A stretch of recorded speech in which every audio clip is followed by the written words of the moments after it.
Hello, and thank you for joining us this month for Tiger Talk. This month I have with me Peter Thor from Southview Elementary and Peggy Reynolds from Marshall Middle School. We've started some implementation of BAR programming at these two schools recently, so we're going to talk about that and kind of how that's working at these two sites as we're rolling out implementation.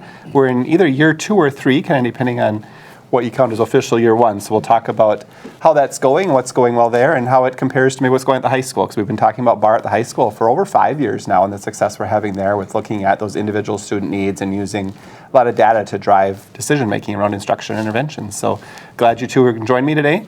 Before we get into that, I do want to talk a little bit about just some general updates across the district. First thing I want to talk about is just legislation, because it's that time of year. State legislature is meeting and talking about different bills and things. Certainly fortunate in the public schools to have advocates at the state level.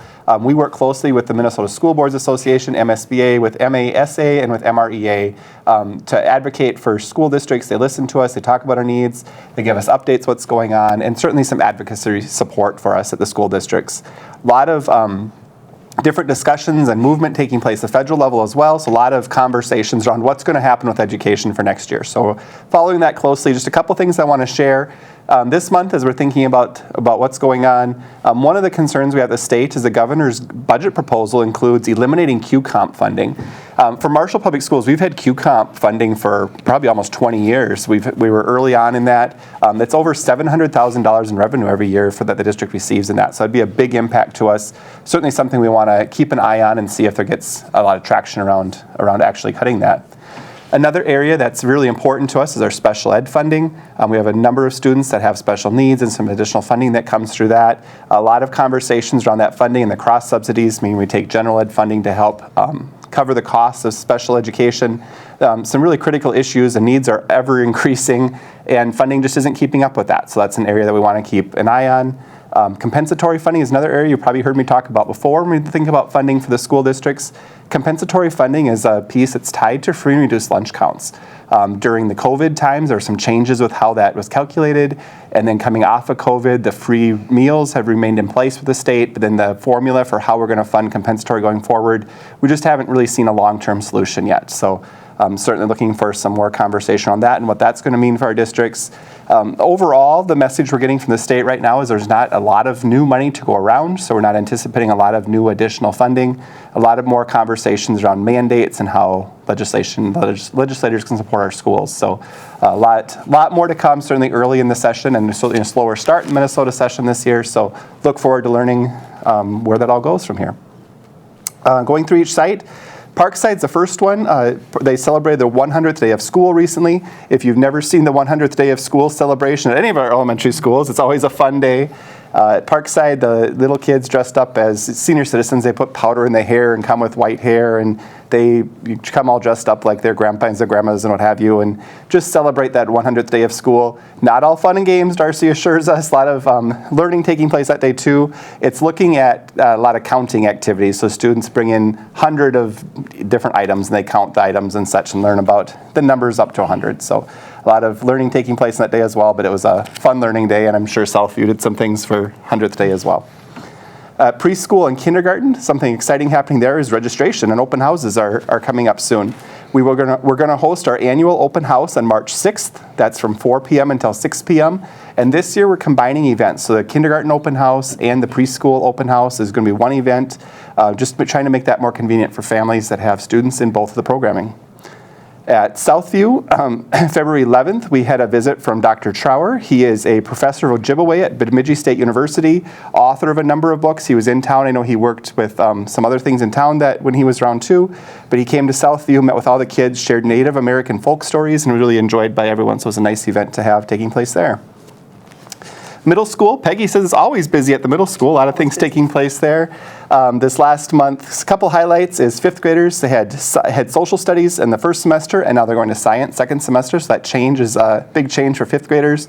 Not as used in the elementary schools to transitioning between classes as much, but happens a little more at the middle school. Helps prepare kids for high school and for what that looks like there. So 6th, 7th, and 8th graders are also switching between science and social studies. Also, something that's recently happened is NWA winter testing really recently wrapped up. Those results are in, and middle school administration's meeting with teachers, and we're just talking about the data, looking at where the kids are at, and talking about how we use that data to drive instruction and intervention going forward for the rest of the year. At the high school, semester 1 grades are in. We've wrapped up the whole first semester. We're actually well into this third quarter already. The semester 1 grades at high school showed improvement compared to the 15-week grading period from semester 1. A couple highlights include our 12th graders. They had 90% or more of students passing all of their classes, so high percentage of kids passing classes. The all grade levels showed a significant improvement compared to that previous grading period check, and the 12th grade students performed better than the previous 2 cohorts had. So we look at data every 3 weeks talking about what percentage of students are passing classes as an indicator for who's on track to graduate. Big shout out to Jack Gunn, Carter Gerke, and Ryan Botsford. They had been named National Merit Scholarship semifinalists. We have recently found out that all 3 were now named as finalists for that award. So that's a big deal. To get 1 finalist from a district as big, we've got 3 from Marshall. These young men are doing a great job. We're very proud of all of them. Congratulations to Jack, Carter, and Ryan. Another area to highlight this month is our orchestra. The Marshall Orchestra students competed at Mankato at the Region Large Group Contest, and they earned 2 superior ratings. According to our director, Wes Myers, this is the first time that any of his orchestra students have achieved that feat, and only the 2nd time in school history. So congratulations to Mr. Myers and to all of the orchestra students. Also, congratulations to high school 9th grade student Clara Purrington, who was recently invited to audition and was selected to perform at the Minnesota Middle All-Level, let me get this right, Minnesota Middle Level All-State Orchestra. So also a big achievement for her. Orchestra students are doing a lot of great things. At the ALC, we've had a number of guest speakers coming in and talking to students about, at the ALC we talk a lot about future planning and thinking about careers and opportunities that exist in town. Some recent guest speakers we had were representatives from Carlson Stewart, from Avera, and from Sundance Auto. It was well received by the students there. At our Career and Technical Institute, a lot of learning taking place there. The welding and fabrication course, they're working on stick certification with their welding and working on designing some projects. That class is soon going to be fabricating items such as fire pit rings, signs, and trailers. Our goal, kind of our short-term goal with that program, is to start operating a student-run manufacturing business out of that site. So create things, have them for sale, and can generate funds to continue to operate some of those classes. The automotive classes at that program, they're diving into major systems and learning how to diagnose vehicle issues. Those courses are really designed to simulate the experience of working in an auto body shop. So they have a board up in the front with a list of upcoming appointments that are scheduled, and come and work through vehicles, and they're calling people who have a vehicle in there to explain, here's what we need, here's the parts involved, here's the cost to expect. It really runs a lot like an actual auto repair shop. Our American Indian Parent Advisory Committee shares that this last month they had several student and family registrations for the It Begins With Us conference, including the committee itself. They visited, got to hear a keynote speaker who talked about racial equity and cultural humility. The warmth, perspective, data, and insights from that speaker were greatly appreciated by the audience, especially marginalized populations, including Native American students. So that was an event that was well appreciated by our students and some families. Certainly our activities department can't talk about updates of school and not talk about activities right now. We're having an amazing winter season with our winter activities as well. We are, as of right now today, we have 6 different teams that have participated at the state level and at state tournaments. That is one of the most successful years in our school history. So really exciting for these different teams. Hockey, wrestling, basketball, math team, and BPA are currently competing. Certainly some opportunities for additional teams to go this year. So ongoing with a great season. Certainly encourage everyone to support our Tigers and look forward to more success with those teams going forward. Our CEO class recently held their pitch day. That's an event where the CEO students pitch their business ideas to CEO board members and mentors in hopes of receiving approval and funding. So it's run like the show Shark Tank. The kids come in and really just talk about what their business plan is, what their business is going to look like, what products they might be selling or services they might be providing, and they're asking these mentors for funding to start up the businesses. It feels, the tension in the room was palpable when you walk in that morning and the kids are ready to go, but they did a great job. We look forward to them kicking off their businesses, and encourage everyone to mark their calendars for April 30th. That's when our CEO trade show is going to happen this year. And this year the event is being moved to the golf course, or the clubhouse in Tyler. with the addition of RTR into the CEO class. And the last thing I have update for the district is the transportation safety funding. There was some money that was set aside in legislation last year for some grants, and we recently were notified that Southwest Coaches received a $90,000 grant to update some camera systems on the school buses. That's going to include money to install 2 stop arm cameras on every bus. The goal of that grant is to just enhance the safety of kids getting on and off the bus and be aware of what's going on with drivers around and hold people accountable if there's some inappropriate driving or stop arm violations taking place. So appreciative to people that wrote that grant and to Southwest Coaches for their partnership and making sure all of our kids are safe on the bus every day. All right, so let's talk about BAR. That's the program that we're implementing at both of your sites. We mentioned high schools had BAR for about 5 years now, 6 years now. So something kind of new at these sites. Pete, I think we're going to start with you. Sure. So talk a little bit about what BAR is. I know it stands for Building Assets and Reducing Risks. So BARR. Talk about what that is. What's that framework look like? Sure. So about 1.5 years ago, the state has some money allocated to elementary, middle school, and high school schools that wanted to pursue this model. And what really drove my interest in it was the focus on relationships and data. My staff has always really done a really good job of getting to know students and making them feel welcome. But I wanted a more systematic way of making sure that we're all getting that valuable information when we do these activities within our classrooms. And instead of saying, hey, what are you doing in your classroom? Can you share with this person over here? Now we have a framework that everybody's doing the same thing each week.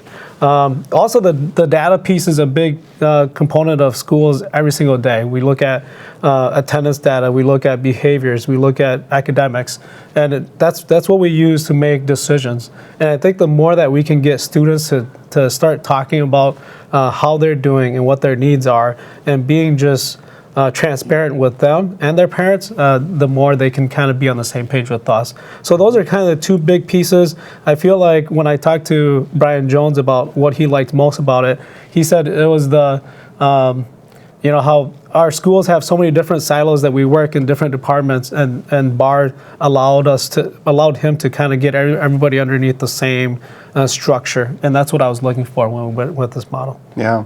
So, I think a key thing to mention or to think about when I hear you talking about that is this isn't a curriculum. This isn't some special program. It's really not adding something new. It's taking systems that exist, but maybe refining how we use them. So, even a lot of the meetings, we talk about big block meetings and small block meetings and community connect meetings. Those are all meetings that existed in some way, shape, or form, but using those meetings in a better way to use that data to really drive student instruction. I think that breaking down those walls between the different departments, that's something I heard the 2 of you and Brian talk about the high school and really how we can do better with the data and the information we have. So the phrase for BAR, and help me with it, but it's same students, same teachers, better results, right? Correct. So it's not hiring someone addition or doing something new and different. I think that was some of the pushback we probably heard originally from both buildings, all 3 buildings, is we don't have time for something else. And the answer has been, this isn't something else. This is using what we've got in a better way. And I think the feedback has been positive from staff on that too. So yeah, I agree with that. It's actually made us relook at every meeting that we have and where does it fit within our MTSS process. One of the biggest takeaways I got from the national conference last year was elementary school saying, hey, the state says we have to do this for MTSS, but BAR has every single one of those components in there ready. So It's just realigning what we do and making sure that we're purposeful in why we meet. Yeah. No, good. Peggy, can you talk a little bit about some of those key components that are within the BAR program? Yeah, so like Pete was just saying, it's really, for the middle school, it's really brought us together because we have created these teacher teams and cohorts of students. So the same group of students see the same teachers. What that allows is for our teachers to meet on a weekly basis as a small team of 3 to 4 teachers to discuss, where are our students at. They focus on student strengths. They focus on what the student needs are at. Every other week, then we also build in what we call a big block meeting, where we have a counselor involved, We have an administrator involved, and that's where we talk a little bit more in depth about the needs of our students. In addition to that, our teachers give, we call them I times at the middle school, U times at the elementary school, but those lessons are just focused on building those life skills for our students, as well as building relationships. And that relationship part of the of BAR is so key, just in forming those relationships where students have that trust with those teachers. So. Pete, you mentioned relationships as well, so I know that's a key piece of this. Talk a little bit about how BAR helps build relationships, probably staff to student and student to student, and maybe staff to staff. Yeah. So our pilot team last year came up with a schedule for our U times, and so every week we have a theme that we do in grades 2, 3, and 4. I kind of took it on myself to do like a short 2-minute video to introduce each of the U-time activities. It was just a way for me to get more personal and share a little bit about my story with the students. So, it allows me to interact with students in the halls. They come up to me and ask me about what I say in my videos. I shared in one of them that I was an immigrant to the United States, and we have a lot of kids that went through that same experience. I shared that I moved from the cities to Marshall when I was a 6th grader, and I probably had 5 or 6 different students come up to me the next week and say, "Hey, Mr. Thor, when I was moving to Marshall, that was a big struggle for me. It's nice to hear like that you went through that process as well." And so just being able to be like a human being and sharing some struggles as a big group really makes Southview feel like home. And I hope that's the same feeling that our students get when they come into our building. And with our teachers, when they talk about how they're going to implement these or how they're going to run these U-time activities, there's a lot of collaboration that goes on in that piece too. And then they share amongst each other about, hey, during this U-time, this student shared that they're really struggling with this. I need you to know that. And so there's just a lot of leaning on each other versus just trying to go through it one person. Yeah, that's awesome. I know we were both early on with BAR, but you kind of touched on this a little bit in what you were just talking about, some success stories. So that's why we do this, right, is to help kids be successful. So Peggy, I'll start with you, then Pete, maybe you have something to add too, but Sure. Talk a little bit about some success stories you've already seen. Yeah, so like Pete mentioned earlier, data is a really key component of BAR and looking at that data and seeing where we're at. So one of the areas that we're really seeing great results is in our behavior referrals, especially with our bigger behaviors, the level 3s, level 4s. They've decreased dramatically. In fact, level 4 behaviors, we really have had 0. So we are having a great year with that. And I do think BAR is a big part of that, where students feel like they feel valued, they feel heard. Those I times really help with that. Students feel that way. Another thing is just our attendance is improving. Our students that are chronically absent, those rates are going down. Our students that are out just on the unexcused absences, those rates are going down. So we are seeing those success stories, as well as the kids who love to come up and say, "Hey, did you see what we did in our I times today?" Just the number of kids that are excited to tell us about the activities, and staff too. They'll invite us into the room. "Hey, you want to come see what we're doing? This is a really cool activity. The kids are loving this." So just those opportunities to see those successes. Yeah. I would just add that we have, the weekly events allows us to have a lot of things to display within our buildings. And so one of the main things at the elementary level that we learned at national conference was make sure that we post what kids do at their eye level so they see it. And so there's a lot of times where kids will grab me in the lunchroom and say, "Hey, Mr. Thor, did you see our U-time activity? Did you see mine?" And I'll always say, "No, I haven't seen it. When you're done eating, let's go take a look at it." Yeah. And I just sit there and I just listen for 2 minutes. And that makes the kids' day, and it makes my day, that they feel that invested in that activity that they wanted to share with me. Yeah, and that's what we get an education for, is to help kids. So I get that opportunity. Oh, that's great. You both talked about some of the different things happening. We mentioned how this isn't really creating something new, but it's maybe refining things. So that's going to take some training. So Pete, maybe you can start and just talk a little bit about how that training component works for teachers. So we started off with a pilot team with 2 teachers at each grade level, so about 6 teachers, and then our SEL teachers. And we had 2 full days of training where they came in and just talked about implementation and what the process would look like. And then towards the end of the year last year, we brought in our teachers, our full staff, and we did the same trainings as well. So we've done 4 full days of training. In our next year, we will have 2 more days of training where we can kind of select from a list of things that we could do. Trainings on stuff that BAR provides, such as trauma-informed decision making, how to work better in teams. And so they have a list of 7 or 8, and we'll get to pick 2 more that we'll do as a group to see how we can refine what we do. So I'm really looking forward to that. And all the trainings, all their trainers come from all over the country. I think our last trainer was from New York City, and then our BAR coach was actually one of our trainers as well. So that's been a really neat process for us. I know I talked to John and Julie Allen. It's actually their niece that kind of start this program. A lot of you are going to know who they are from their former teachers, been in the district, and just great people. And they are some of the BAR trainers. I found them at the coffee shop the other day, and we talked about training. He said, yeah, but we can't train in the district we're from. So I think that's part of it. You get experience from all over. So even if there is someone in town, and we have great resource here, but it's kind of learning some additional things too. So. Right. Peggy, do you have something you want to add? No, we were very similar. We started last year with our 5th grade team piloting BAR, and had 2 days of training for all of our 5th grade teachers, as well as one of our special education teachers and an EL teacher and a counselor. So we piloted last year, and then over the summer we trained all of our staff. So this is year 1 of full building implementation. And then at the end of this year, we will have, like Pete said, the next round of training where we can be more selective on what we want as far as, those desired outcomes we're looking for in the long run for training. So it's a good transition to our next question. Long-term goals you have for BAR, and how are you going to know if it's being successful? Peggy, we'll start with you. Yeah, I think we want to make sure that students feel seen, they feel heard, they feel valued, and by doing that, we'll see them be successful. That's our long-term goal. We, of course, want to look at our data. Where are we at as far as absences? Where are we at as far as behavior referrals? What's the academic piece that we can look at as well? I think that data piece is so important. But in the long run, we want Marshall Middle School, we want our students, that place to be a place where students want to be and where they feel like they have a place to be. Yeah. I really like the positivity that's just embedded within this program.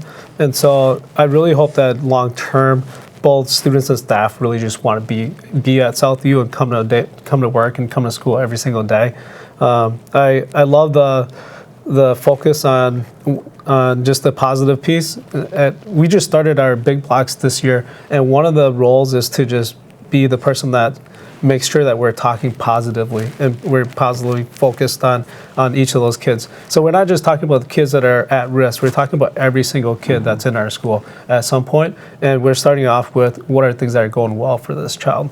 And so it's not just where we come together and we just start complaining about kids and the behaviors that we need to come up with accommodations for it. It might be a kid that is doing really well, and how do we challenge this kid to continue to grow?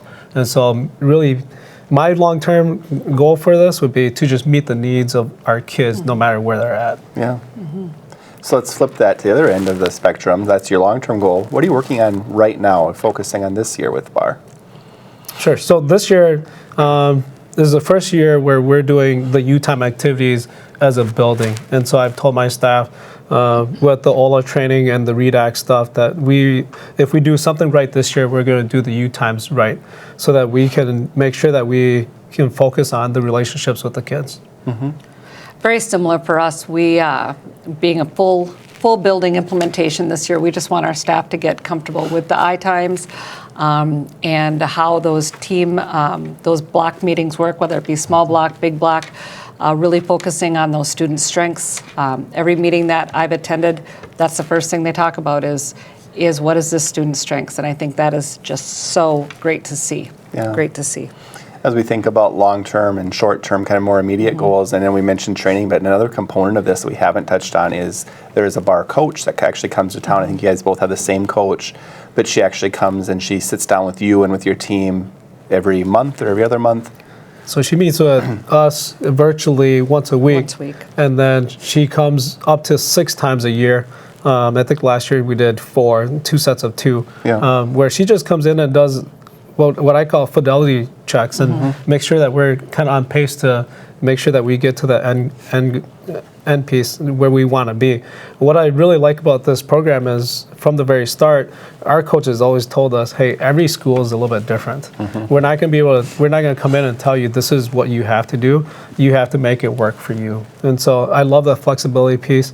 Yeah, that's probably the biggest thing for me. Yeah. And that level of support to really make sure it's continuing. Right. That's great. Right, and she was just, Sarah, our coach, was just here the last 2 days, and so she's very good about giving feedback, and we'll get our feedback forms in a few weeks on what are our strengths, and she too, you know, as the coach, is focusing on what are our building strengths with BAR right now, so, and then what are those areas that we can still, you know, improve and work on, so. That's great. So Peggy, let's just talk a little bit about how are staff and students, how have they received BAR? You know, I would say it's been so positive, even with training last summer, like Pete alluded to earlier on, is it just going to be another thing that's added onto their plate? And so when we did training last summer, 2 days where it was a lot of learning, but also a lot of activities. But after those 2 days of training, the staff was like, that was great. They learned so much about each other.